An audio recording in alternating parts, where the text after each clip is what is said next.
Kanegosyo. Samahan niyo ako sa aking journey sa pagninegosyo.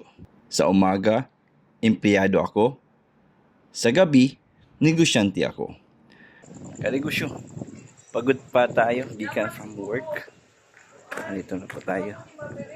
Nakakapagod minsan, pero tuloy lang ang laban para sa pamilya. Sa totoo lang, wala pa kaming sariling bahay. Nagrerenta pa lang kami.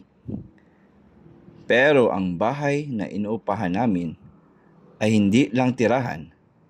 Dito rin ang aming tindahan at production area ng Diner Street. Hello! How are you?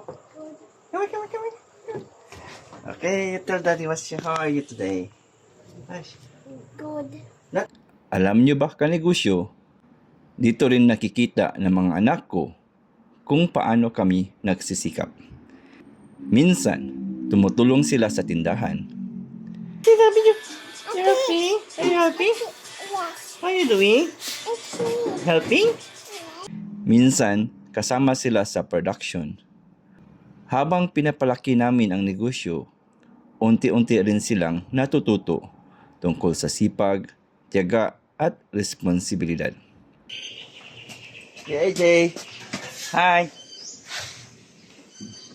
Masama itong pagluto dala ko. Going to work na, Daddy, ha? Bye-bye! Pero hindi rin madali ang lahat. May mga lakad at gala na hindi namin natutuloy dahil kailangan naming magbukas ng tindahan. Kaya ang ginagawa namin, hinahanapan namin ng paraan para makapagbanding pa rin kami ng mga anak namin. Kaya kapag bumibisita ako sa aming mga branches, kasama namin sila. Kapag may production, kasama rin namin sila. Doon kami gumagawa ng masasayang alaala habang sabay naming inaabot ang aming mga pangarap.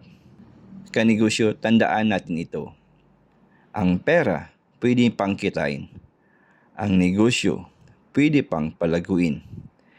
Pero ang oras na hindi natin naibigay sa ating mga anak, hindi na natin maibabalik.